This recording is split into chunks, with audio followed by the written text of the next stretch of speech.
What up, Blizzcon again?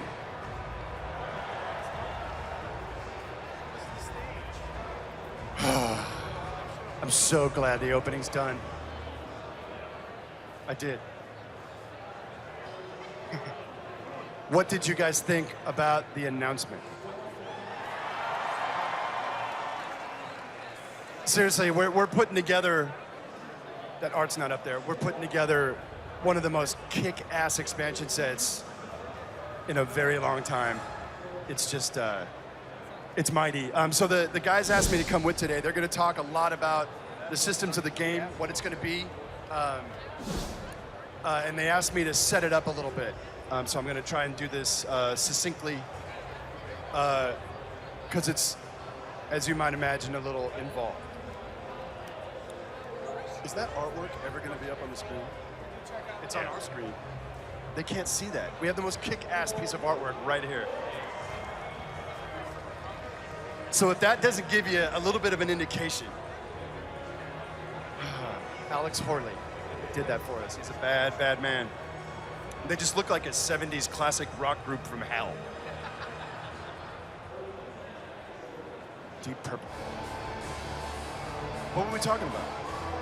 Warlords. Warlords. Although you people get into my room. So why are we here, Chris? Why are we are here? Expansion.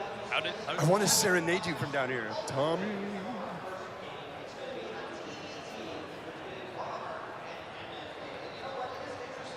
So let's talk a little bit about how did this happen. I'm just going to jump right into it. It's very involved. I'm sure you guys are going to have a lot of questions. We will get to them as we go through the weekend. We're going to do a lore panel at 2:30 this afternoon in Hall A. The predicating fiction of this expansion set is that after the events of the Siege of Orgrimmar, Garrosh was taken away in chains. We may or may not be doing a piece of fiction to talk about what happened immediately next. Suffice to say, Garrosh will be put on trial, and before the verdict can come down, he escapes. That bastard. That's what I was hoping you were going to vocalize. We've got you right where we want you. Pissed. Garrosh has a new friend who has, let's say, a unique ability to bend time. Garrosh goes back, crestfallen, upset. The world didn't work out quite the way he thought it might. And he hates the Horde now, with his coalition of mongrel races and trolls and elves, really? He hates this Horde and everything that Thrall ever stood for. And boy, does he hate the Alliance too. So he's gone back to the place and the time where the world made sense to him. Of course, going back kind of alters a little bit, but overarchingly, Garrosh's intent is to redeem the Orcish ideal as he sees it. This is a kid who grew up in Garradar, who grew up with the stories of his old man and all these other champions, right? That came up at that time and formed the first Horde, and he likes those stories. And he wants the orcs to be proud again. He wants them to be conquerors and not encumbered by all these other races that he just doesn't understand why they're part of the Horde. And so that is where he has gone. And the most critical element of his mission is to stop the one moment, literally, that defined the history of Azeroth. He's going to stop the moment where the orcs drink the blood of Manaroth. They will be uncursed. They will not be under the sway of the Burning Legion. But again, he will convince them that they must be a Horde, that there's conquering to be done. And he will build this Iron Horde.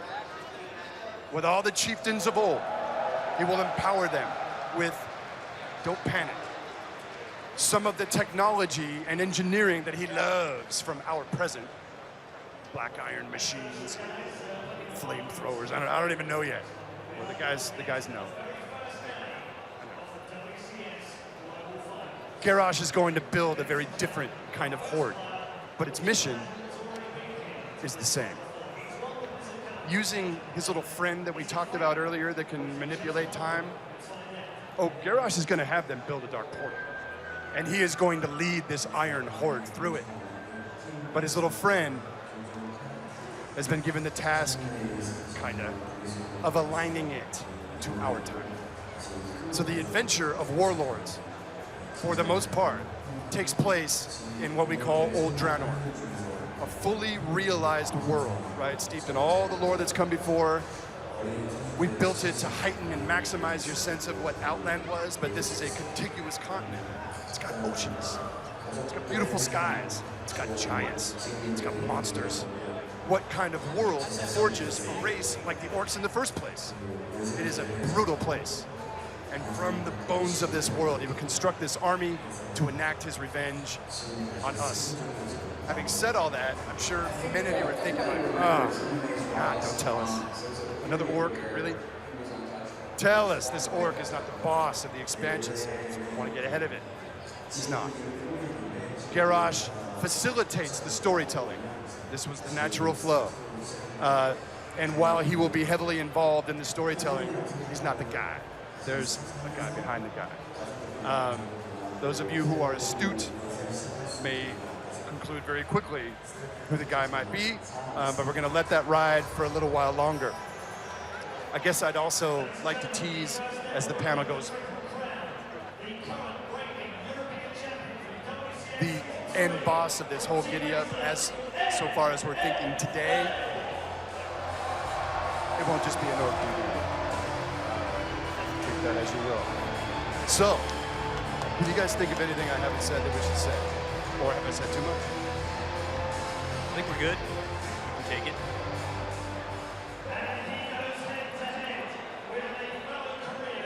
Thinking. I'm not going to do it. Come on. Meaning. We are in a space where we're trying to think very far ahead of the expansion sets we are currently working on. Although we can't get into it today for obvious reasons. How this one escalates and what happens at the end of this one, it's going to spill over into the next one.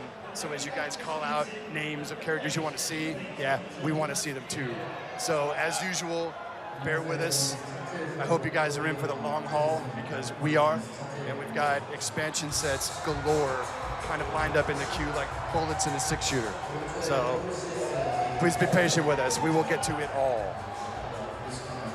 Thank you, Chris. All right, so what's up? You know, Chris has been talking about this expansion takes place on Draenor. And what is Draenor, right? This is a brand new continent. This is a new world. This is not the Outland that you guys know. Outland is that shattered remnant of the planet that once was Draenor. And so what we're getting to see here is what Draenor was back before all that stuff went down. This was the homeworld of the orcs. This was the heart of the Draenei civilization. And this is a brutal primal world of giants. It's got 7 new zones, you know, of course, all the bells and whistles you guys would expect. And we'll be talking about all those zones in more detail later on in the panel. What are you here to do? Well, you're here to defeat the Iron Horde.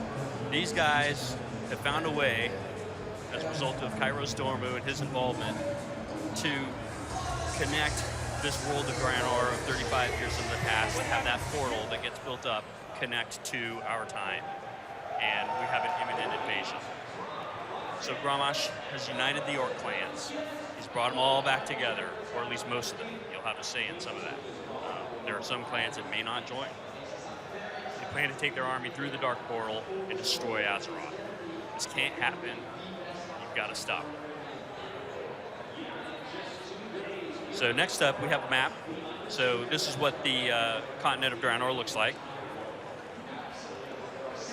Might be somewhat familiar. Obviously, there's that familiar kind of Euro shape on the eastern part of it. The place that we once knew as Hellfire Peninsula was at the time called Tanan Jungle. We have Shadow Moon Valley, which, as we'll get to in a little bit, is an actual idyllic valley. It's not a hellish, infernal draining from the sky kind of place. We've got Gorgrond. If you imagine that Gorgrond was kind of where Blade's Edge plus Foxfire, when the world shattered, those came together and collided, that formed the Blade's Edge Mountains. So there's that kind of clash of desert and also the frost. We've got Nagrand, as you might expect. That was probably the least affected of the different zones back in Outland. It was still a bit different back in the day, and you'll learn more about that as time goes on. And then we've got Talador, which is the location of Shattrath, which is not where your main city is going to be. It's also the location of Auchindoun, but this is before Auchindoun blew up and went to hell. So, as players, you're actually going to experience this content in a very different way. As the Alliance, you're going to end up defending Karabor and saving it from the Iron Horde, and that's going to be your main city. Karabor is what you may have known as Black Temple in Outland. So that's actually going to be your city as the Alliance for the expansion. None of that Shattrath nonsense. For the Horde, you are going to travel to Frostfire Ridge, and in Frostfire Ridge, you're going to help the Frostwolves fight against the ogres that are there, and you're going to liberate the Ogre Citadel. There's a Blades Citadel there called the Bladespire Citadel, and that's going to be your city as well. So a lot of these places that will be familiar to you are actually completely different. And it's important to understand that this is very different than when we did Cataclysm, right? When we did Cataclysm, we took those zones as they were, and then we changed them, we modified them, chasms in the ground and filled them up with lava, did some stuff like that. But these zones are actually completely rebuilt from scratch. These aren't zones, because you can't really go from Outland to what it was before by kind of naturally modifying things. This is actually a complete redo, although kind of faithfully represents sort of a lot of the ideas that you kind of know and love from Outland. So this gives you a sense of scale. Outland compared to Draenor obviously was very important to us to maintain very similar proportions so it would feel right. And of course there are new zones. I forgot to talk about Spires of Arak. We go back there down to the south, Spires of Arak. That is the home territory of the Arakoa. This is back before they wound up all cursed the way they are in Outland. So you'll see kind of an epic vision of what their civilization was. Oh yeah, so in the corner, you've got at the very bottom left down there, that's a mysterious ogre continent. The ogres came from Britain, right? And the ogres at this time were at the height of their empire. Their empire exists mostly on the continent down to the south, but their influence has spread to Draenor, and you'll see one really epic city built of the ogres. The ogres also have Bladespire Citadel and stuff like that. So you'll get to see their civilization for what it was, before they got pushed into this whole horde thing by the events that you guys know with Manroth and all that good stuff. And Tom, just to jump in on that, the one thing that really makes Draenor different from Azeroth is that Azeroth has all these different empires over time, right? From the ancient Night Elves, the Trolls, there's all these different kind of handprints of who is in control at any given time. And what's really interesting about Draenor is it's a much more savage world. The ogres are really the only civilization that had any kind of empire. They were it. They were the thing. So it's kind of fun, like as their empire's very much in decline by this time, it's really all the cavemen coming out of the woodwork, the orcs and the Maknathal and things like that are really kind of taking over, the ruins of that former empire. Decadent and degenerate. Oh, well, we've got Farallon. That's TBD. You guys will explore that later on. So what you knew as Netherstorm at this time was Farallon, and you'll be adventuring there in a patch, but it's not there for the launch of Warlords of Draenor. You'll have to. There's a lot to get through. Forward. So with that, Chris, maybe you want to talk about the Orc clans themselves. Sure.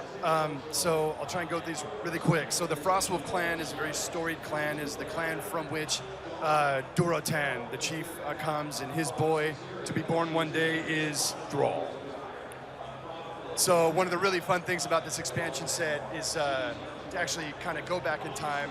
We'll get to this in other panels, but go back to this era, like with Thrall, and he gets to deal with some family business, and he gets to see where he came from and how epic his parents were, and there's actually a much larger family in the line of Durotan, and we actually we get to hang out with them. There's some tension point on, Durotan as a fairly noble orc. Will he join this Iron Horde?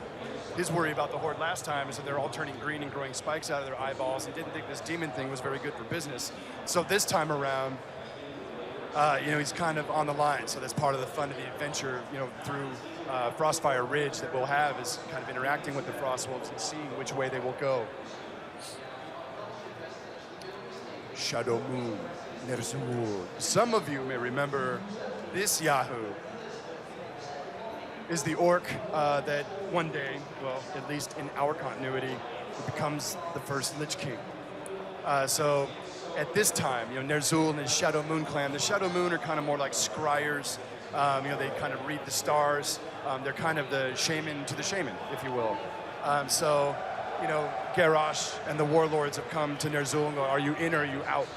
And so much of the events of Shadow Moon Valley relative to the Iron Horde are illustrating the kind of crux of the Shadow Moon clan. Are they worthy to be in or to be out? Will history replay itself? The Shattered Hand. I love this clan. They're creepy. Kargat Bladefist was a villain from Warcraft 2.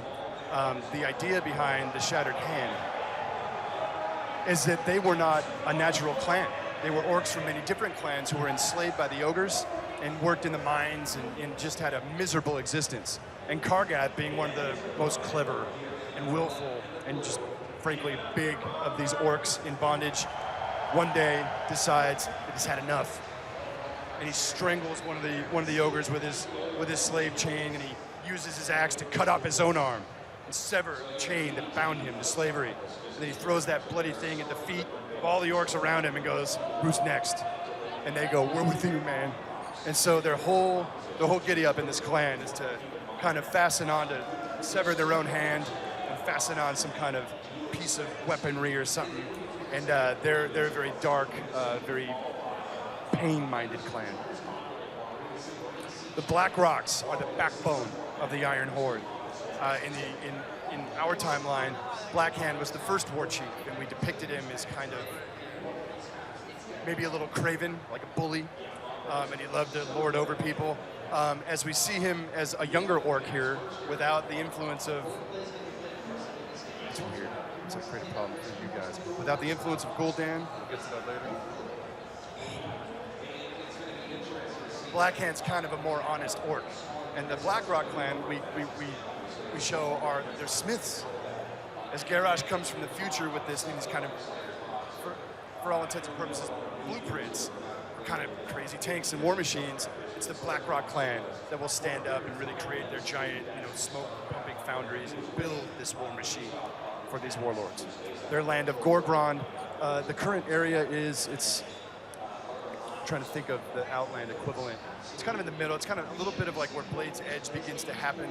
As you see on the earlier map, we have the Sea of Zangar, but the Zangar Marsh has not yet formed. Though there's a little bit of some toadstools, things like that. But Gorgrond is kind of central Draenor, and they come from a place of lots of steam and lots of ore and things like that.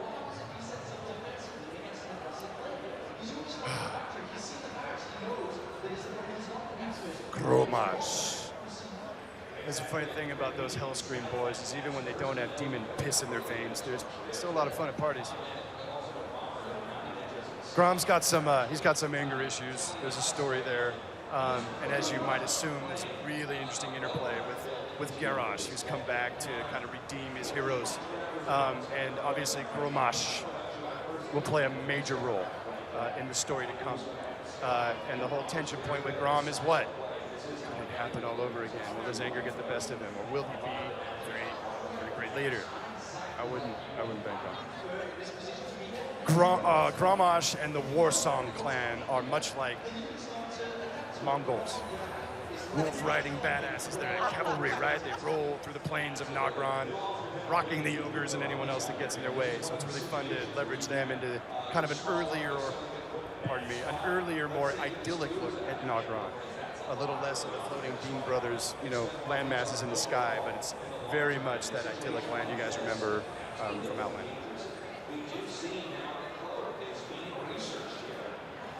The Bleeding Hollow, another one of those, just like the Shattered Hand. I love this clan, and not a lot of people know a lot about it. That's probably because we hadn't made up a lot about it until very recently. But Kilrog Deadeye, the Bleeding Hollow are a very shamanistic clan. They come from the Tanan Jungle. The Tanan Jungle is the landmass that will become Hellfire in your timeline. Back in the day, it was a very lush, very monstrous jungle. And the Bleeding Hollow, with their deeply shamanistic roots, I would say they're shamanistic, but they're absolutely out of their mind. They are a dark, bloody-minded clan, and their shamanism is very tribal, and it's very bloody-minded. And you would say through the ritual that all of the Bleeding Hollow chiefs have taken for generations, Kilrog included, is that on the eve of them becoming the chief, they go down into these cisterns with the Blair Witch shit all over the ceiling, and it's just gnarly. And they gouge out their own eye to receive a vision of their death. And that vision of their death predicates how they will lead their clan in slaughtering their enemies and seeking just perfect, bloody-minded victory. It was hard to get out. I'm exhausted.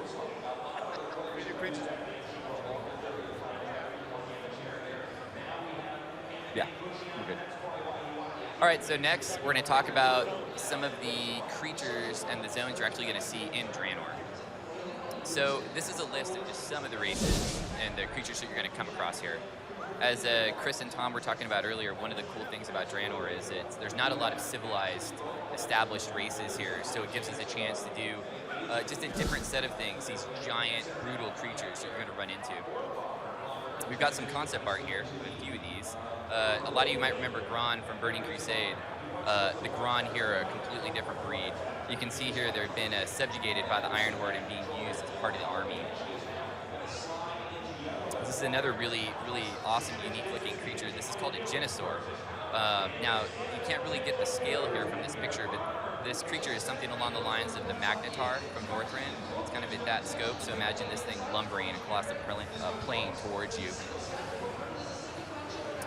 So here's the ogres. We mentioned earlier that this is the homeland of the ogres. These aren't the same ogres that you know that you fought in Dire Maul. These ogres they're bigger, they're stronger, they're vicious. I think you can get that vibe through the concept art here. And then another new creature, brand new race, these are the Saberon.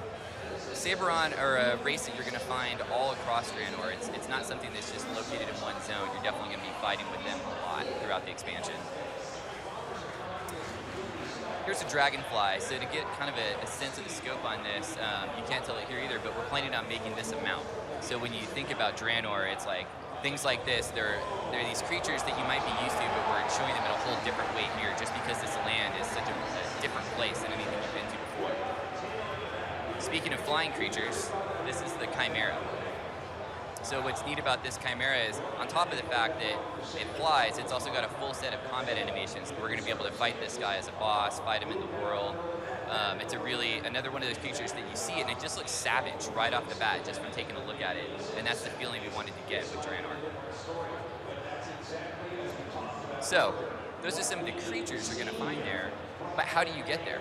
What's the experience? How do we actually, get there and get started on this stuff? We decided to build a very specific introductory experience that all players will go through. Probably feels similar to anyone that did the Death Knight experience. That was a very guided, specific thing to jump you right into the story and get you started. The same thing that we want to do here. We're going to send you on a suicide mission through the Dark Portal to at least give you a chance to get a foothold in Draenor.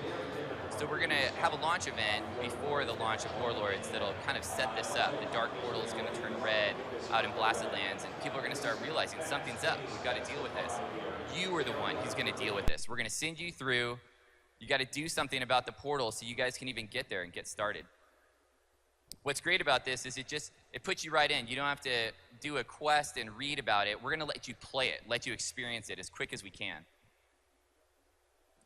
Now, once, depending on if you're Horde or Alliance, once you finish the intro experience, you're going to go to your first zone. For the Horde, that's going to be Frostfire Ridge. Frostfire is a really unique looking zone. It's a frozen tundra, but we've mixed it with this element of active volcanoes. So it creates a really awesome look. It's very different than anything we've done. It's the home of the Frostwolf clan. So you're going to end up meeting up with Duratan here and help them. They're locked in this gnarly war with the Thunderlord clan, another local clan from the area. Now the Thunderlords are in the process of joining up with the Iron Horde. So it's really important for you to help put a stop to that and help the Frostwolves really establish the fact that they are not going to join the Iron Horde. Spoilers. Whoops. There's one more really important race in Frostfire, and that's Ogres. The Ogres have a fortress here called Bladespire, and you're actually going to help early on. One of your first things you're going to do is try to recapture that fortress so you can turn it into essentially your capital city for the expansion. This is where hopefully you'll bind and do everything from this space. So this is where Frostfire is on the map. It's up here in the northwest. Here's a look at the zone map itself. There on the western side, you can see Bladespire Fortress. You can kind of get that vibe. It's obviously a snowy, cold zone. Got a little bit of concept art here. This is something we had early on that helped us really get the vibe, get a feel for what it was going to look like. It's got these unique rock structures throughout the whole zone. Really sets it apart from anything. A little anecdote on that, actually, is that we originally concepted this zone as a purple desert. Yep. But it wasn't really working for us. Turned out everyone that saw it kept saying, "Why is that snow purple?" And why are the really frost wolves in a purple desert? Fine, it's snow already. Sometimes we're dumb. Yeah. But we made it work. It's awesome. But we could talk about it and look at pictures all day, but what better than to show you guys a video? So let's take a look at it.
And that is Frostfire Ridge. It's really exciting to be able to talk about that zone because that's the first zone we actually worked on the expansion. So it's been around for a while, so it's great to finally get a chance to show it to you guys. So let's get to the Alliance. So after they finish their introductory experience, they are going to go to Shadow Moon Valley. Obviously a familiar name, a place most people probably know what it's like now. It's completely different in this time and age. The zone is always fast in nighttime. It's nighttime all the time here. It's a zone that you're never going to see the day, so it gives it another unique fit. It's something we've really tried to hit with all the zones in Draenor, is that they have a vibe. When you leave it, you're going to go, oh, that's the zone that it's always nighttime at. That's the zone that's got the crazy fire stuff. We really want to give you that hit so you remember these places. Now, Shadow Moon is the home of Kerebor. It's what you know in the future as Black Temple, but at this point, it's the holy temple of the Draenei. Problem is, it's under attack by the Iron Horde. One of your first things you're going to do when you get here is stop that attack. We have to save Kerebor. Without Kerebor, the Draenei really don't stand a chance. If you can do that, then you can turn that into your Alliance city, the same way we were talking about that with the Ogre capital in Frostfire. These will be your two kind of capitals that you'll bind from and play the expansion from. There's one other player in this puzzle, though, in Shadowmoon Valley. It's the Shadowmoon Orc clan. This is the home of their clan. They're led by Ner'zhul, and he is hellbent on joining the Iron Horde, and he'll do anything to his people to actually make that happen. You're going to take a part in that and help try to make sure that that doesn't actually come through. So this is where it is on the map. We tried to keep location in mind, make sure that it made sense in relation to where Shadowmoon Valley is in Outland. This is a look at the zone map here. You can see Kerebor off to the right. The Horde invasion comes in from the north there at that dock. The Shadowmoon clan's kind of located, got a couple different camps across the zone. It's a really awesome piece of concept art that we got early on. Helped us set the mood and the vibe for the zone. I think we saw this and we were like, well, why don't we just have it be like this all the time? This looks awesome. But again, let's just take a look at it in game. But before we do that, we wanted to give you a quick reminder. This is what Shadowmoon looked like before. It's a fell-ridden piece of just, I mean, there's a huge volcano in the middle of the zone. It's got Black Temple in it. I mean, the place was just a mess. So what you see here is going to feel much more idyllic, a completely different scene. Let's run the video.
So that's Shadowmoon Valley. So we got two more zones we're going to give you a sneak peek at today.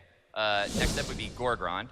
We talked a little bit about Gorgrond earlier. It's a completely different, again, the zone is really defined by the features that are there, and it's these giant steam vents that are all across the zone. They're trying to be harnessed by the Blackrock clan is working with the Iron Horde here to kind of cap these steam vents, and they're using those to help run the war machine for the Iron Horde. So you can see where the zone is here on the map. It's on the northern side, kind of nestled right between Frostfire and Tanan. Here's kind of a look at what early on we were concepting a lot to get the vibe for what would these steam vents look like? How could we really sell them in the zone in a cool way? This piece really helped define what we moved on to from that. And we got a video of it to show you guys.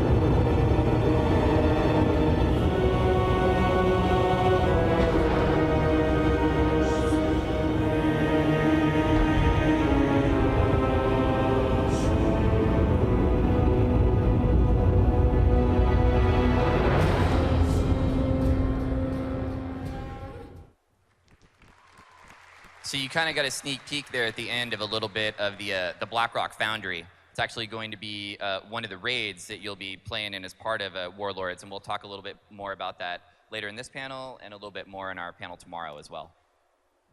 So finally, we'll wrap up with Talador. Talador, in current time, is what you would know as Terakar Forest. At this point in time, it's basically the home of the Draenei civilization. Shatrath is there, but Shatrath is much larger than what you remember. It's actually a massive part of the zone actually looks like a city that comes out from Shatrath and extends across it.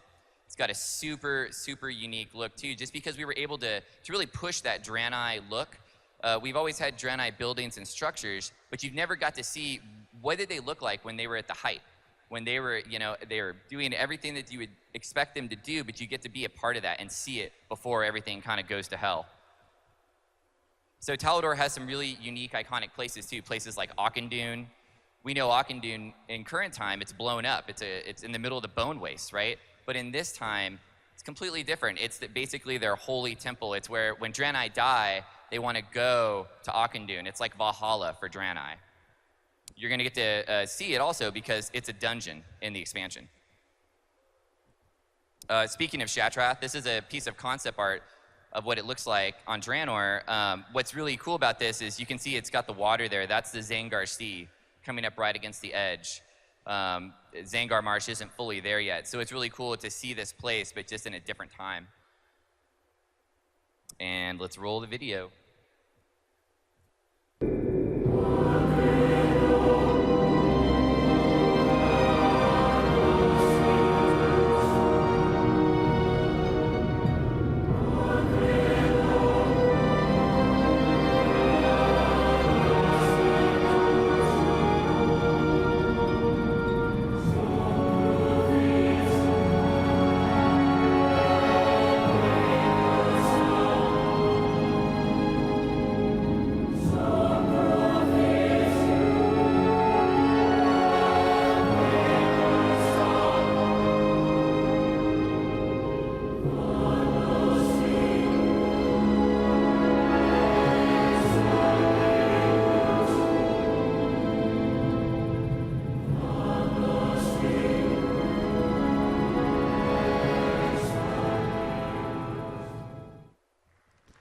So that's a sneak peek at 4 of the 7 zones in Draenor.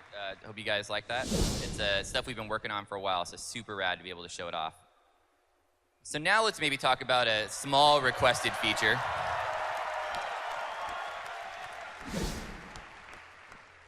We've only been working on this for a little while, but like everything we do at Blizzard, it's something that had to be done right.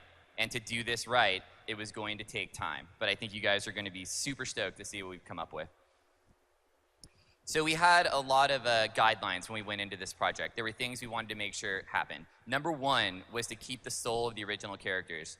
When you log in with that female troll and you've got a unique hairstyle, you've got unique tusks, we want to make sure it still looks like what you know and what you've played for all those years, but that it just looks better.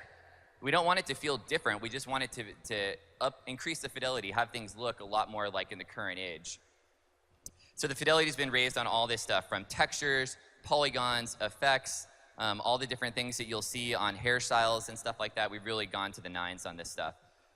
Most of all, though, is the facial detail. All the emotes across the game, we've fully rigged the faces, so the characters have teeth, they have tongues, they can smile, they can emote. It really is, it completely changes that flavor of that character. But like I said, in a way that still feels like the soul of what that character is. On top of all of this, we've had to mod the animations to go with all these new models. So it's really been a lot of work, because we can't just go in and update the polygons and expect it all to work. There's a lot more polygons that have to be animated. We've got to make sure everything matches up, cloaks, tails, all that stuff. So it really has been a labor of love. We're super excited to show it to you guys today. So we've got 3 races that we're going to give you a sneak preview of here. This is the male dwarf as it exists today. This is the new male dwarf with the updated model. Here's just side by side. So you can kind of see how his beard is still the same beard style, but we've added adornments to it, make it look cooler, make it feel like it fits. Next up would be the orcs. Popular race. Current orc, and here's the new orcs.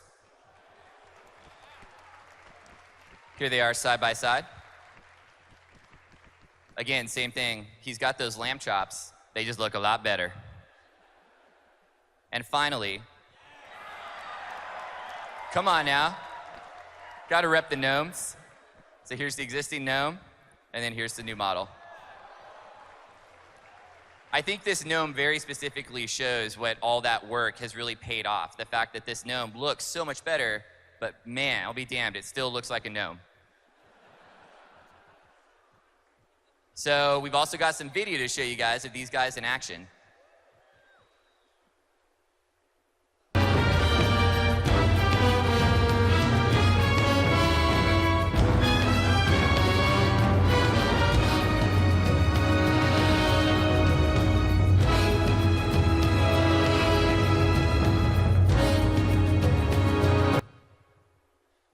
That was the orc.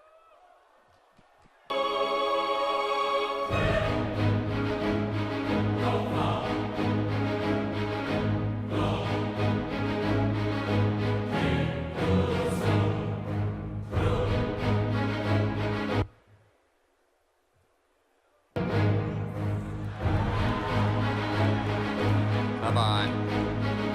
Gotta have a gnome dance. Shake it.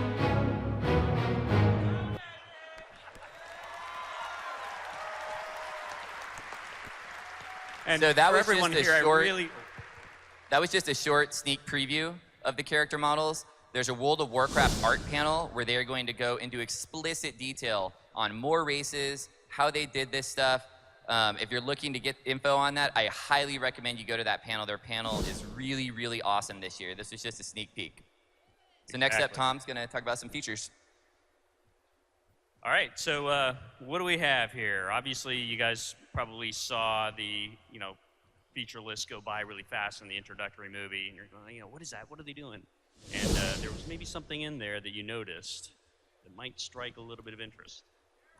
So what do we have here? We've got a feature summary, and we're going to talk about all this stuff.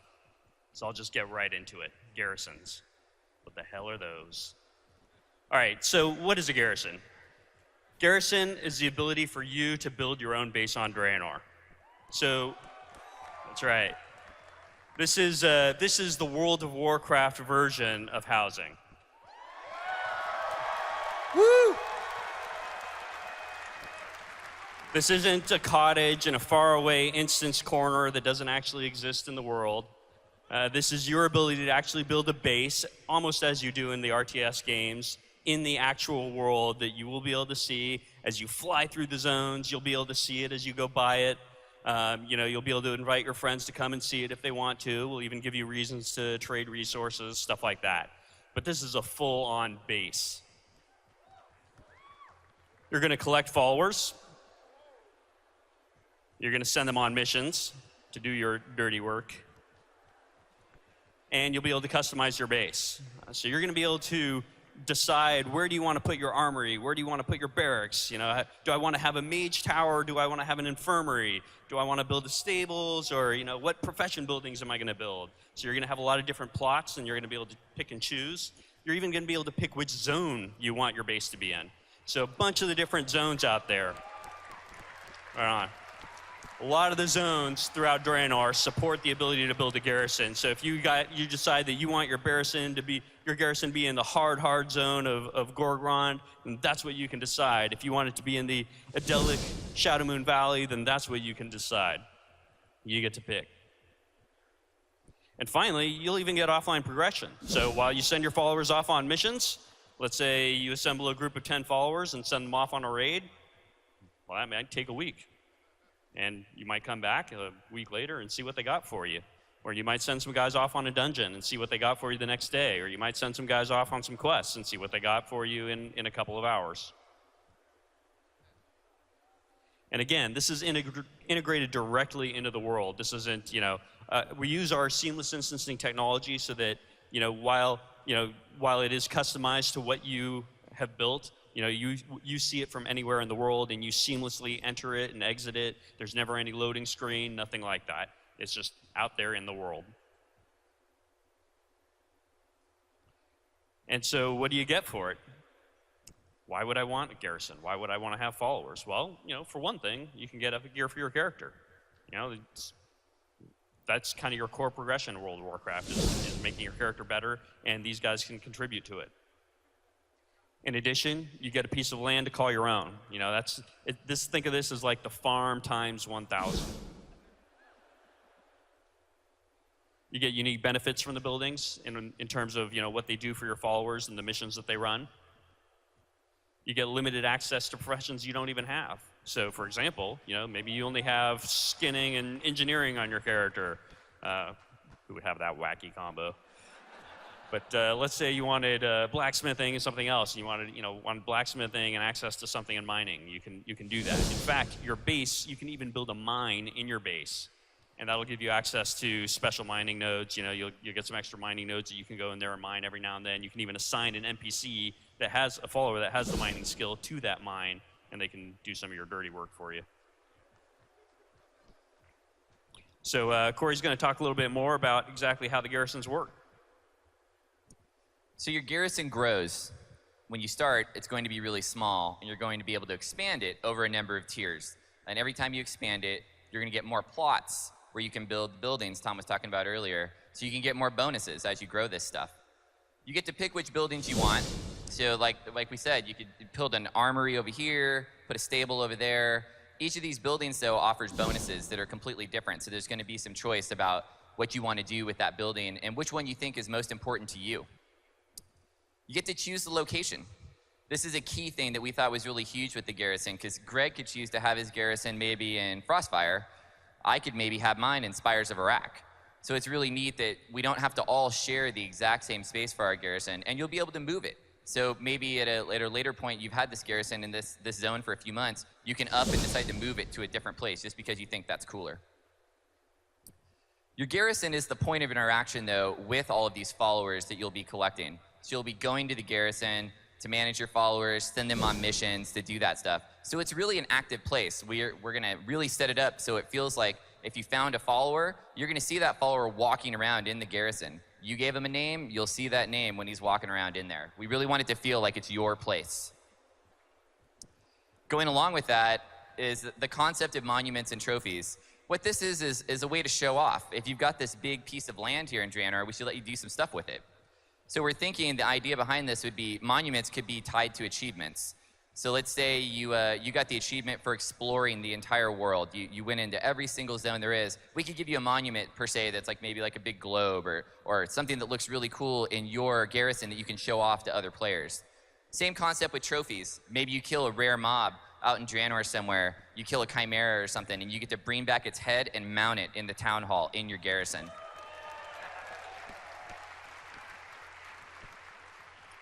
So let's talk a little bit more about the buildings.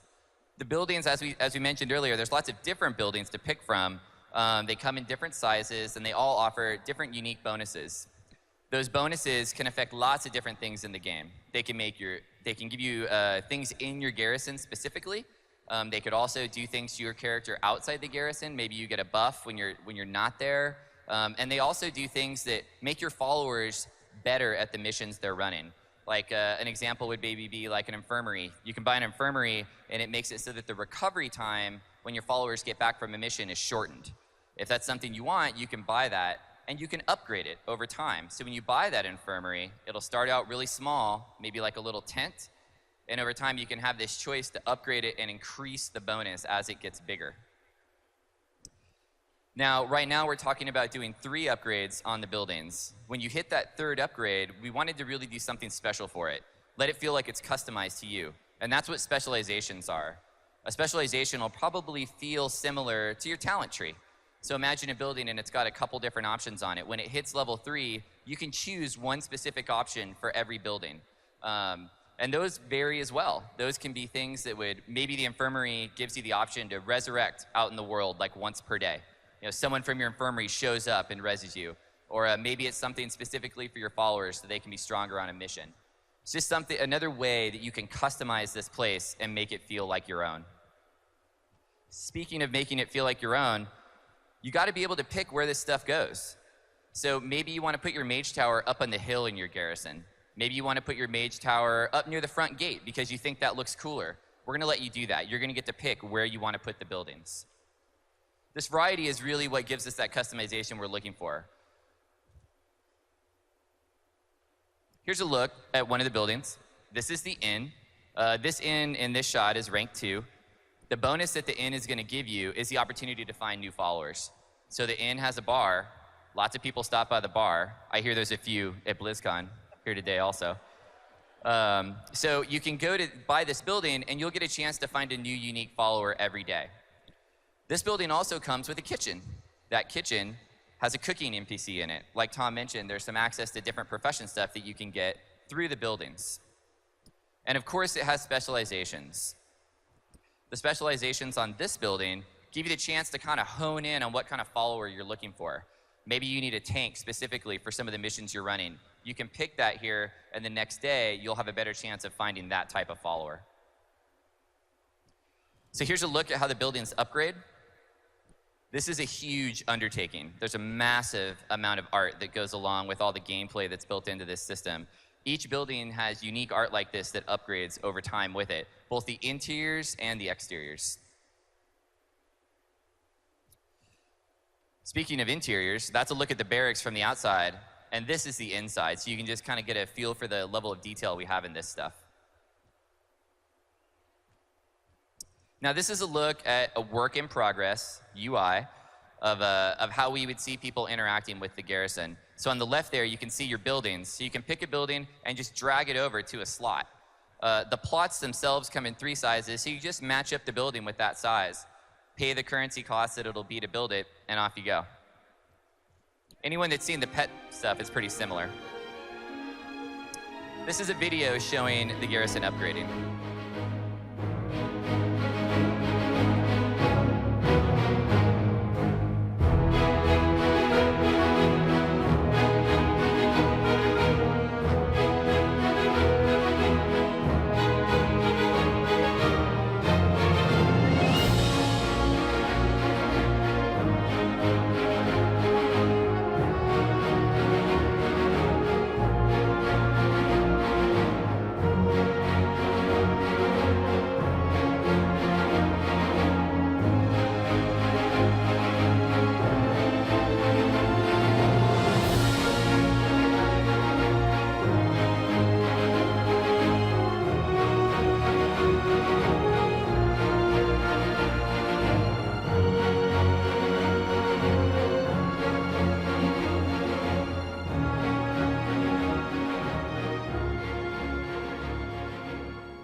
So before you ask, yes, there is separate art for Alliance and Horde. Horde will get their own complete, unique set of buildings and have their own look. So once you have your garrison, you need to fill it with followers. Lots of ways to get followers throughout the world. You can find them and bribe them to join your mission. You can earn faction with them and have them join you. We're going to give them out in a lot of different ways to get people out into the world. What you do with followers is you send them on missions. We have a wide variety of missions they can be sent on. When they run the missions, they earn experience points to help them level up. So they're going to level from 90 to 100, just like you are. Once they max out, you can keep increasing their strength, though, by equipping them with gear, which gives them higher item level. So it doesn't just end when a guy hits 100. He can keep going by increasing his item level after that. Imagine that. What a new concept. Now, followers also have abilities and traits. These are the kind of things that you're going to use when you send a follower out on a mission. You'll try to match up your abilities and traits with the things that are on that mission so they can have an advantage.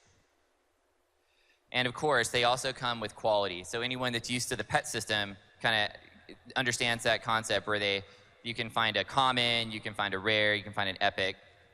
Same concept here. And of course, you could customize them with names. So if you want to name your guy Johnny McCool, you can name him Johnny McCool, and that's what he'll be like in the game. Anyone that comes to your garrison will see that guy named that. So this is a look at another mock-up UI of what it would look like to have a follower. This player is really lucky because he has Oprah Winfrey in his list over there. It's really rad. I think this guy So just from became here- a new major world NPC. So over on the right there, you can see his abilities. You can see some of the gear he's equipped with. So this gives you a little bit more detail on a follower. So you send these guys on missions. There's going to be a pretty wide variety of missions you can do. Tom mentioned earlier you could maybe send them on a raid. You could send them to a dungeon, send them on quests. That's all going to be up to you. And what you do is you mix those missions with followers that have the right traits and abilities. It's kind of like a mini game in its own way to match up the right guys so that they're successful on those missions. We also have this concept of specialized missions, and these are unlocked by buildings. So let's use the infirmary as another example.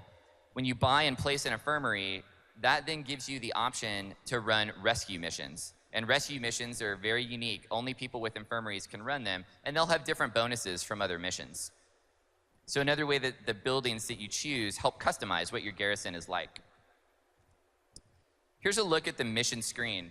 So on the left is your followers, on the top is the party, and so you just drag your followers into those slots, and then as you do that, you can see the bonuses that they'll earn on those missions, and then you send them off. And like we mentioned earlier, this works completely offline. So a mission could take hours, it could take days, it all just depends on which one you pick to do. But that's not the only feature. There are many, many more, and we're gonna have Greg talk to you about some of those.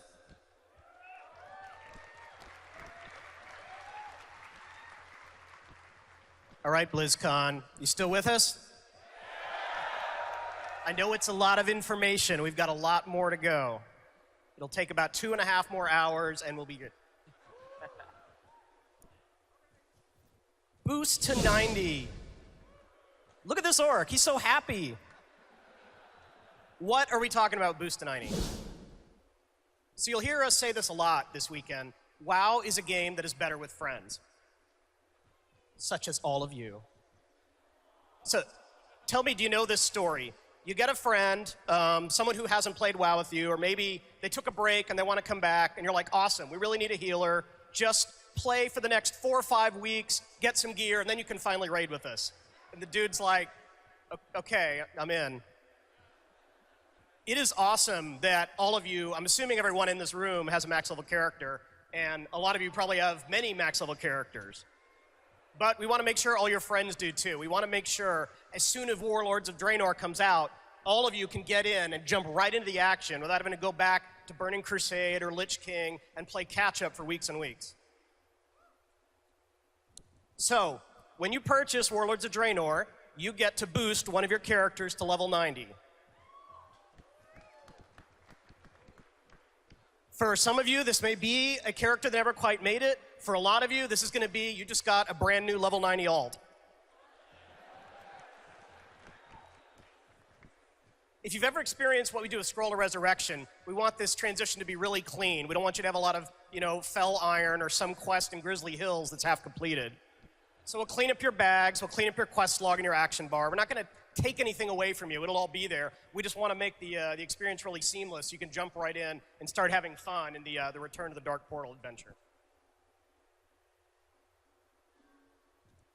Inventory updates.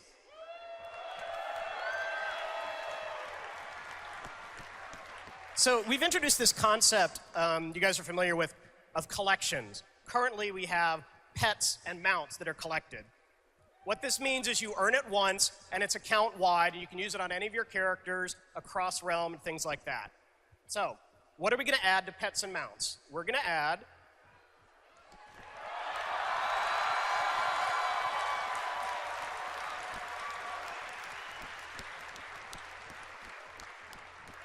So this is your new heirloom UI. Anything you want is stored here. All of the icons that are grayed out just with the pet journal will give you information about where to acquire it, so you don't have to try to remember, was it some vendor in Stormwind, or was it a rare drop or something like that. All the information is there. And again, this is cross-realm on any character, so you don't have to worry, who had my heirloom? Was it that one dude? I can't find it. Everything's here when you need it.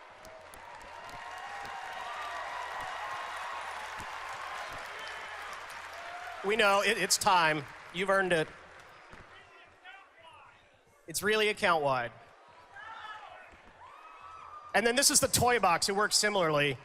You can see a couple of the toys up at the top are starred. We've also added a mount journal that also has starred favorites, including a button that's like summon random favorite mount.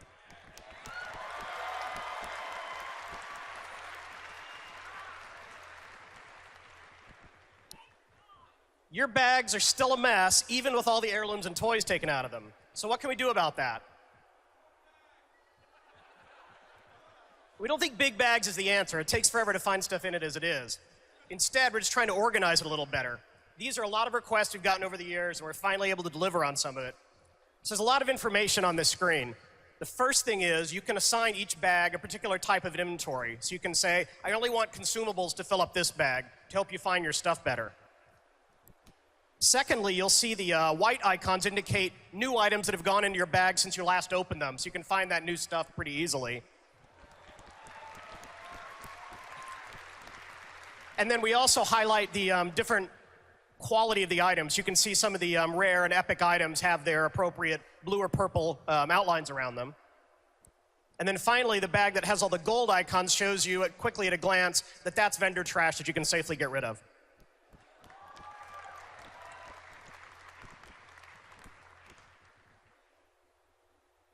And in addition, we're not going to put quest items in your bags at all.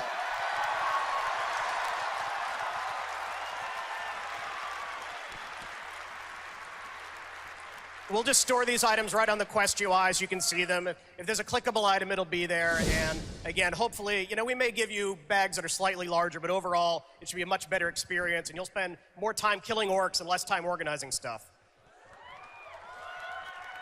He didn't mean that, orcs. It wasn't personal. The bad orcs. And then finally, we're just going to allow you to craft directly from your bank.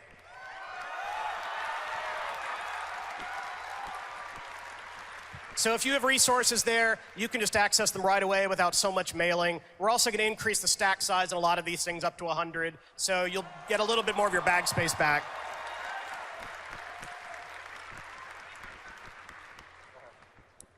What is the adventure guide? Now, I know all of you out there are masters of World of Warcraft.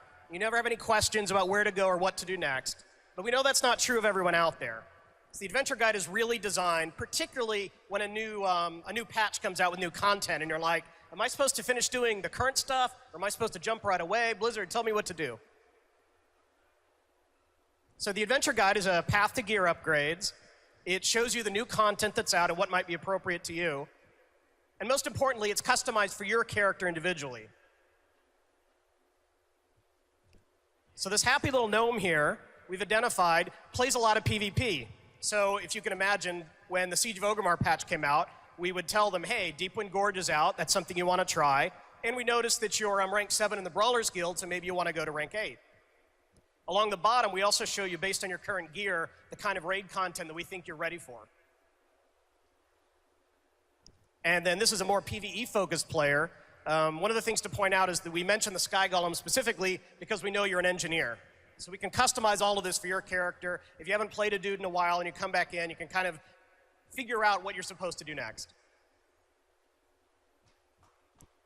Level 100 talents. We can't count, so we gave them to you 5 levels early. You can go play Frostfire or Shadow Moon today at Blizzcon.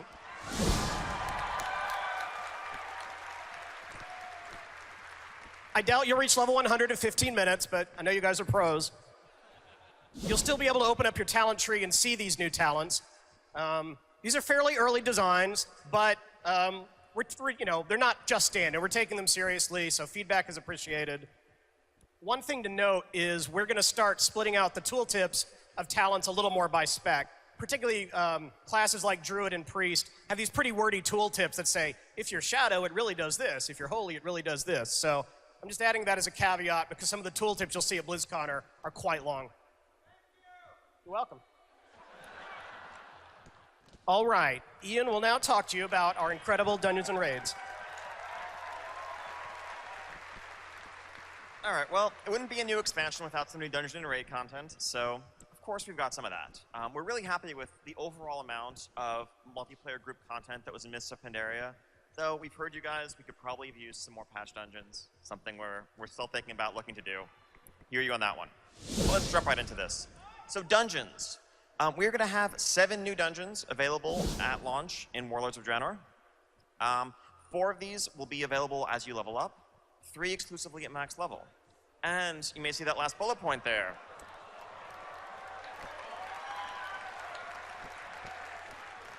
So we always look to see, if it makes sense with the story that we're telling, where the expansion's going as a whole. It's great to have this opportunity to revisit old favorites, old classic dungeons, update them the way we've done with places like Dead Mines or Scholomance or Scarlet Monastery. And given the central importance of the Blackrock clan to the Iron Horde and their plans, this felt like a great time to revisit Upper Blackrock Spire. So that's going to be overhauled, and it will be a new dungeon available at level up as well as max level. And you can see what's going on there. There are some interesting things.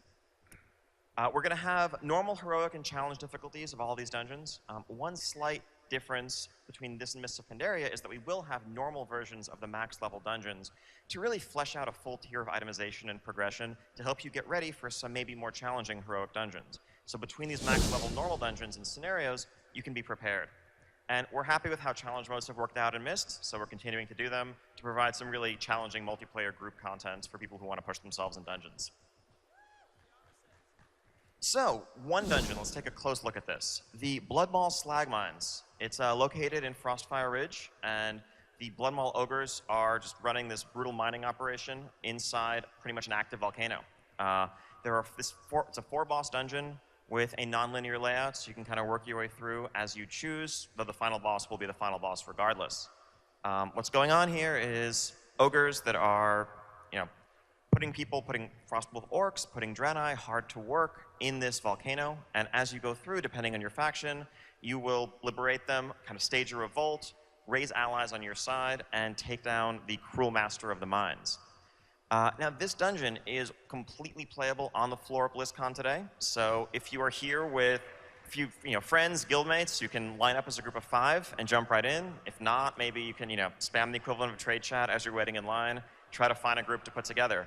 While this dungeon is in a horde starting zone, if you're alliance, you'll have an item in your bags that will teleport you to the dungeon. So both factions can check it out. Curious to see what you guys think when it's on the floor. This is a look at a 2D layout for the dungeon.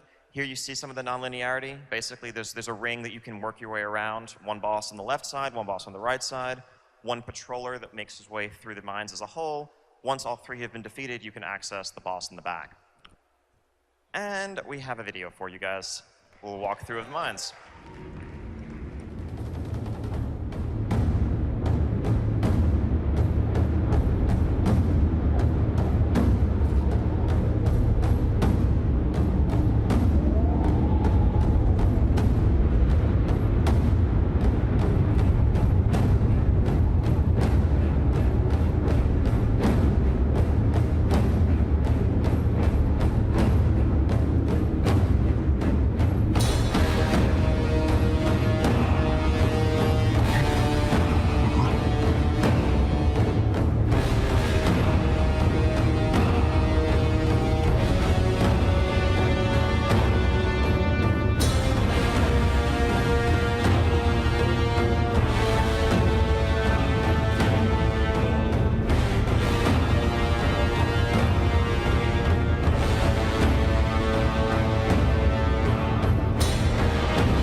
So, and of course, that's just one dungeon of the many. Some of the others that you're going to be seeing in Warlords, there's a dungeon set at the Blackrock Foundry in Gorgrond, where you can really see the Blackrock War Machine kind of in full swing and help take that apart. Alkindune in Talador. As you mentioned earlier, this is not the smoldering crater that you may remember from Outland. This is the holy mausoleum of the Draenei, where their souls go to rest, but also to be protected from the Burning Legion and the Eridar that eternally hunt and thirst for Draenei's souls. And maybe the followers of a fellow named Gul'dan might have some interest in a place like that. We'll have to see.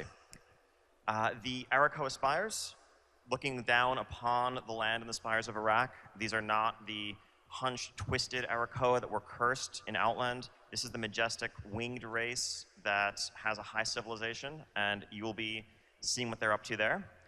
In Shadowmoon Valley, the Shadowmoon clan, Ner'zhul, beneath the earth, is working and dabbling with dark powers in the Shadowmoon burial grounds as he slips further into his descent into darkness. And you'll have to go in there and put a stop to what he's doing, of course. And the Iron Barracks, where an army is being raised, this army that's going to march into and take over Azeroth, unless you stop them, and more. So that's just the dungeons. Of course, raids. As I mentioned, we're happy with the amount of raid content that was available in Mists of Pandaria at release. We liked the way the staggered two-tier rollout worked, where we had Mogashan Vaults initially, and then Heart of Fear and Terrace of Endless Spring afterwards. So we're kind of looking to mirror that going forward into Warlords. There are going to be 2 new raid zones available. The one right at the outset is going to be the Ogre raid at High Mall in Nagrand. This is a bit of that high Ogre civilization that we talked about earlier. This is going to be a 6-boss raid, and will kind of whet your appetite for the things that are to come. After that, you'll be able to venture into the Blackrock Foundry, where really this is the war machine of the Iron Horde. It's the height of its military might. The processing, refining of the Blackrock ore, for which the Blackrock clan gets its name, as it's forged into weapons and armor and war machines that are assembled and sent off to the front lines to wreak havoc upon Draenei and eventually Azeroth. And Warlord Blackhand, commands this from the interior of the Crucible, and you need to go in there, work your way through this 10-boss raid, and put a stop to his plans. We'll be talking a bit more about this raid at our later Raid and Systems panel. And of course, we'll see the return of world bosses. There'll be fierce new world bosses in the model of, Shav Anger, Ordos, Nalak, etc. Always continuing to learn from our experiences there, improve upon the experience we're delivering, and give players that really epic multiplayer feeling of, 30, 40 frostbolts flying through the air as you fight something in the outdoor world, not necessarily in an instance. In addition to some of the specific raid content that we're releasing, we've also taken a moment to reflect upon our philosophy and how we're approaching the design of our raids. So, any Flex Raiders in the house? Awesome. Yeah, we're super happy to see how flexible raiding has worked out so far in patch 5.4 and how it's been embraced in Siege of Orgrimmar. I think that it really, flexible raiding offers a solution to a lot of the social problems that often are one of the downsides of group raiding. Anytime there's a mismatch between the number of people on hand that want to raid and the fixed size of raid content. If you have 8 people looking to do a 10-player raid, well, you're going to have 8 pretty unhappy people. If you have 12 people looking to do a 10-player raid, well, then you have to deal with who sits on the bench, maybe no one wants to. That's not very much fun either. And one of the great things about the flexible structure is the ability to come and go. If you don't have to feel guilty if you miss a raid, or if someone logs on in the middle of the night, they can hop right in, you just keep going. And it's really opening an experience that we think of as a core part of the multiplayer role-playing experience to more people. And that's fantastic. Now, for several years now, for a couple of expansions, we've supported a parallel 10 and 25 player structure. From Wrath of the Lich King onward, and then in Cataclysm, we're really took efforts to make them truly equal in terms of difficulty and reward. But there have been tensions throughout that system that we've experienced, and trying to reward them equally, trying to keep the difficulty equal, while trying to recognize the logistical difficulties of keeping a 25-player roster together, but also not making the 10-player raiders feel like second-class citizens. There's been this kind of struggle, this back and forth between the 10 and the 25 camps. Well, one of the things that we see out of flexible, one of the potentials of flexible raiding, is that in this 10 versus 25 war, everyone can win. And we see Flex as the way forward in that regard. So we're looking to see, how can we expand flexible mode? How can we expand the scaling tech that we have to suit other types of raid structures, other difficulties? How far can it go? One of the first things that we realized when we were testing flexible mode of Siege of Orgrimmar on the PTR is that actually, really the biggest difference between that and normal mode raiding was just the tuning. People who might have tested the very first early flexible tests on PTR may remember when we were scaling your item level down maybe a bit too far, and the tuning was maybe a little bit too high.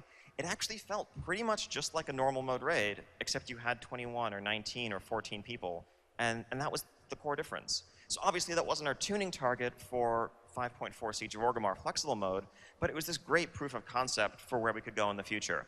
And we see no reason why what's currently normal mode difficulty can't just work flexibly instead. So you can do it with 10, 25, 14, 19, however many people you have on hand.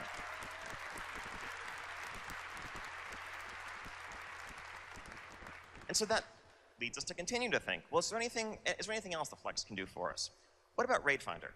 Now, Raid Finder, I think it makes sense to continue to matchmake to a fixed group size. However, I'm sure most of us who've done Raid Finder have had the experience where you're about to pull the boss, a couple of DPS and a healer or something drop, and you're standing around with 22 people in the group waiting for it to backfill.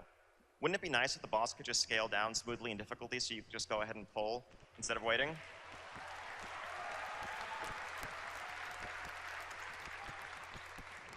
With flexible scaling, we can make that happen. Now, so is there anything Flex can't do? Well, okay, yes. There's the one area where we don't think that Flex scaling is really very well suited is the most cutting edge, the most tightly tuned hardcore content, because the reality is it's a challenge for us to begin with just to tune it correctly for 2 difficulties currently. And this is the audience that really is going to try to min-max and take every possible advantage. The last thing we want to see is for the right answer to be to do boss 3 with 17 people and then drop to 14 for boss 4 and so forth. No one wants that. We're not going to do that. Don't worry. But what that means is that really cutting-edge content is best suited in terms of tuning, in terms of presentation, to a single raid size. And we've been looking, since we've been getting rid of this parallel 10 and 25 structure in our normal mode, and we've been thinking, what can we do about that for our current heroic mode? And what we're doing is looking to consolidate to a single 20-player raid size going forward. We were trying to pick an intermediate point that would be a compromise between the 2 existing raid sizes, but also allow for us to do some things like assume that you have at least one of every class present. So if you really missed the enslaved demon mechanic on High King Malgar way back when, or spell steal mechanics, we can do that. I don't know that we do exactly that, but we can do that. And it will provide a much more level playing field, more tightly tuned content, and a better experience all around going forward. So to sum up, this is the picture of raiding in Warlords of Draenor. We're streamlining. We're condensing from 6 separate modes of raiding down to 4. We'll have Raid Finder, which exists largely as does today, with the benefit of being able to scale slightly to accommodate variances in group size or maybe to improve queue times. We will have a normal mode that scales flexibly from 10 to 25. We'll have a heroic mode that scales flexibly from 10 to 25. And for those seeking the ultimate raiding challenge, we have Mythic difficulty at a fixed 20-player raid size.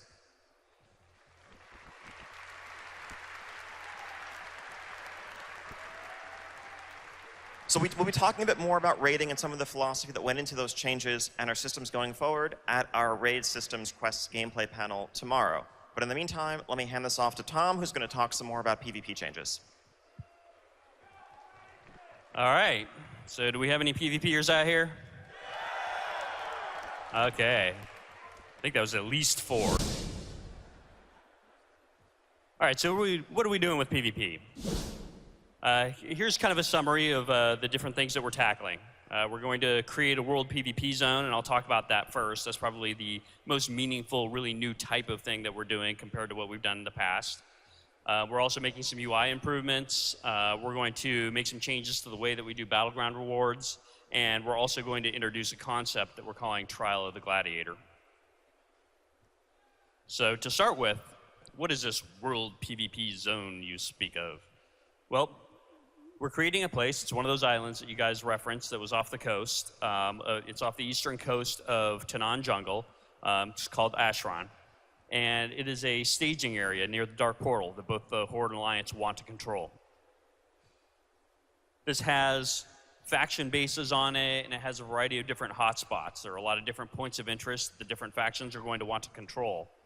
But really, more than anything else, what separates this from previous PvP world zones that we've done is that it is a PvP sandbox that is persistent and continues on all the time. It isn't like Wintergrasp, which really felt like a kind of an instance battleground because it had that start and finish. This is really going to be more like a timeless isle of PvP, in that all the objectives that are there are all PvP oriented, but you're kind of free to go in there and do whatever it is that you want to do. It's a lot like what you might think of as the original Alterac Valley.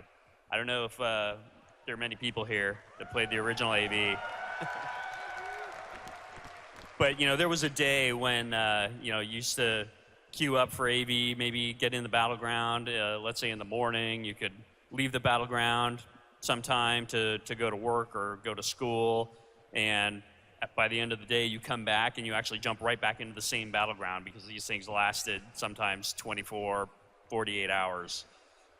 So that's really what this zone is all about. This is a persistent war in this zone that's going to swing back and forth as time goes on. You can come and go whenever it is that you want and take part. There are a lot of different objectives in the zone, so you'll be able to, kind of pick out whatever it is that you want to do. Do you want to take over the mine to, contribute more supplies to your team? Or do you want to try to build a siege vehicle to take out the enemy base? Whatever it is that you want to do.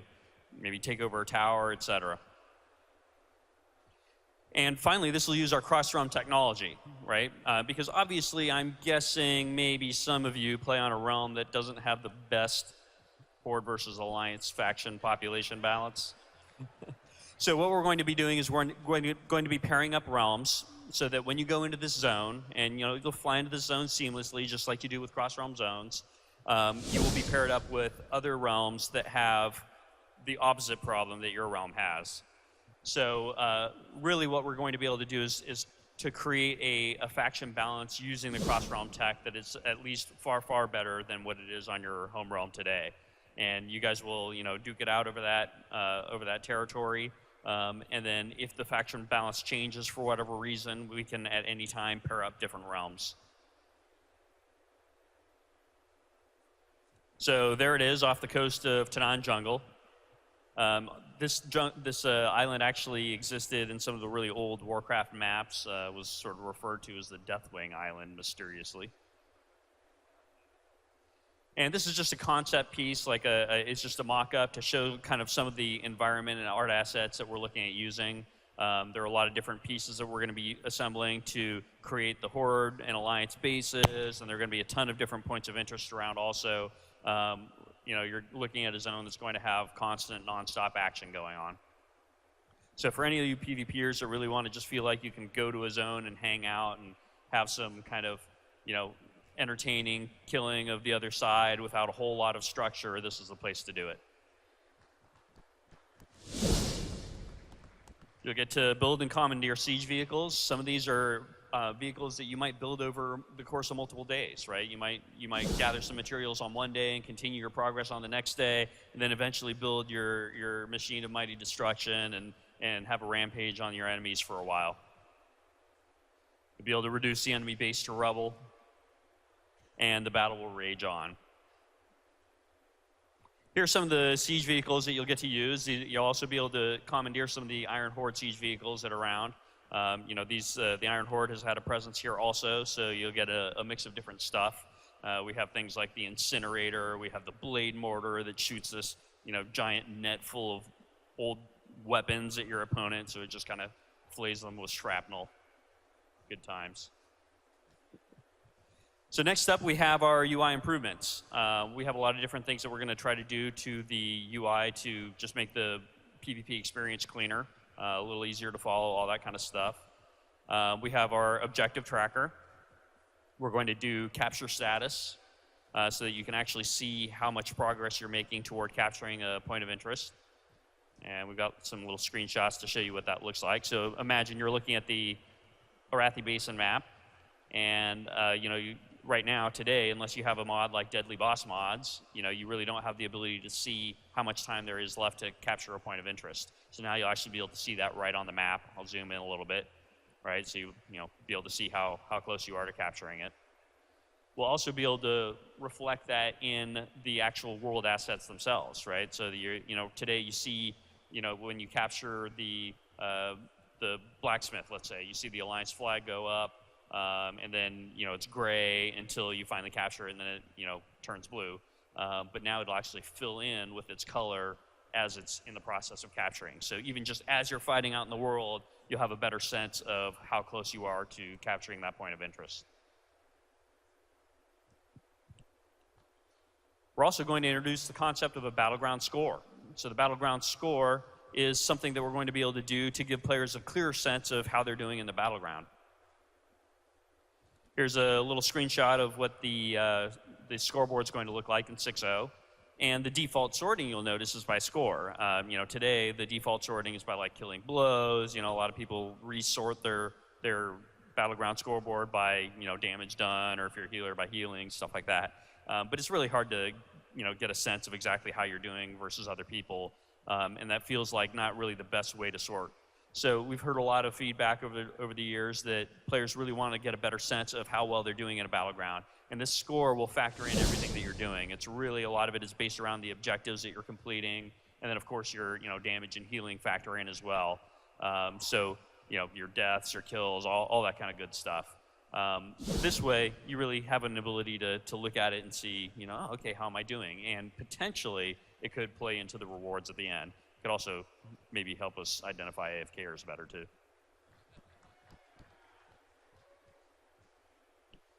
So I also talked a bit about the reward system and what we're going to try to do with that. So today, one of the problems that we have with PvP is that it's too deterministic. And we love some of that determinism in that okay, well, I need this much honor to be able to buy the legs that I want to buy, or the helmet or whatever. But it feels a bit formulaic in that from week to week, okay, well, it's going to take me about 8 battlegrounds, and I'll have enough honor to buy the pair of pants, and it just feels very formulaic. We thought it would be really cool to break that up with bonus random rewards. So, of course, the honor system is going to stay in place, and you'll still earn honor, and you'll be able to buy the items exactly as you do today. But wouldn't it be cool if at the end of any given battleground or even arena, if you had a chance to get lucky and win some stuff in advance? Hey, here's to getting lucky. So, so what are the things that you can get? You can get items, maybe that pair of legs that you really have been wanting to buy. You might get lucky and roll that and happen to get it in advance. You might get some bonus honor. You might get some bind on equip gear. And so while the bind on equip gear might not be the stuff that's a direct upgrade for your character, it might be, depending on where you are in your progression. It could also be really cool to put on the auction house and actually make some money off of doing PvP. Imagine that. Also, we'll have things like consumables, stuff like that, so that, if you ever wanted to have, something like the battleground potions that we used to do back in the day, this is a really cool way to earn those things. Finally, we'll also be able to do a weekly quest to upgrade an item so that it takes a little bit of the pressure off of your honor in terms of, oh, should I buy an item, or should I use my honor to upgrade an item, or that sort of thing. We'll be able to do a weekly quest to complete, to win a certain number of battlegrounds or arenas. And as soon as you do, then boom, you'll be able to upgrade an item. And last but not least, I want to talk a little bit about this thing that we're calling the Trial of the Gladiator. And so you might be asking yourself, what is the Trial of the Gladiator? I know what gladiators are, but how does this work? Well, Trial of the Gladiator is the arena ladder. I don't know how many of you are, fairly competitive in the arena these days, but yeah, hell yeah. So one of the problems that we have is that it's very difficult to find people of your caliber, if you're a really high-end competitive player, to play with at the same time. And so really the Trial of the Gladiator is taking the concept of the arena ladder that we have right now and really focusing it to concentrate the queues at certain periods of time during the week, so that you really get a lot of people in the queues at the same time, and that it also provides great benefits to us in terms of finding people that are exploiting. I don't know how much you guys know about it, but pretty much any time there's an exploit going on with the arena ladders, or even the rated battleground ladders, it has something to do with a couple of sketchy dudes logging in at like 4 a.m. and queuing against their other sketchy friends and manipulating the ladders. And so by concentrating all the activity into a shorter period of time, it gives us an ability to monitor that much more closely, and also it makes it a lot harder to exploit because there are a lot of people in the queues when that thing's happening. In addition, one of the really exciting things here is that we get to use what we call tournament rules. So this is a lot like the way the arena server works, right? So when you go to the arena server, it's not a competition about gear. Anybody can go to the Trial of the Gladiator and use the vendors and put on the gear that they want to use and hop right into the Trial of the Gladiator. It is purely about the skill. So if you're the kind of person that doesn't want to grind toward your gear on a season-by-season basis, this is the thing for you. You show up, everybody has the same item level, you pick which items that you want to use, and you jump in there, and that's what you use. Your PvE gear won't work in there, only this stuff.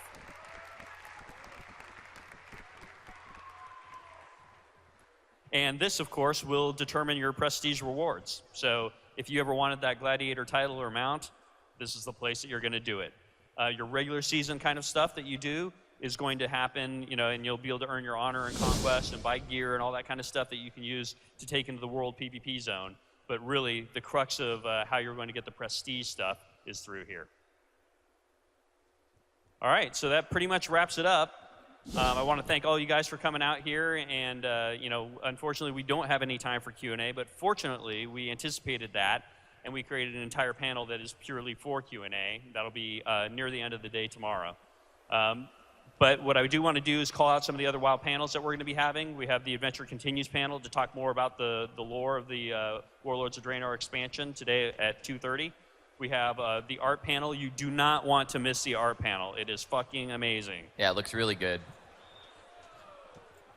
Also, raids, gameplay, questing, and more. We'll talk in more depth about a lot of the stuff you just heard about, and then our QA. So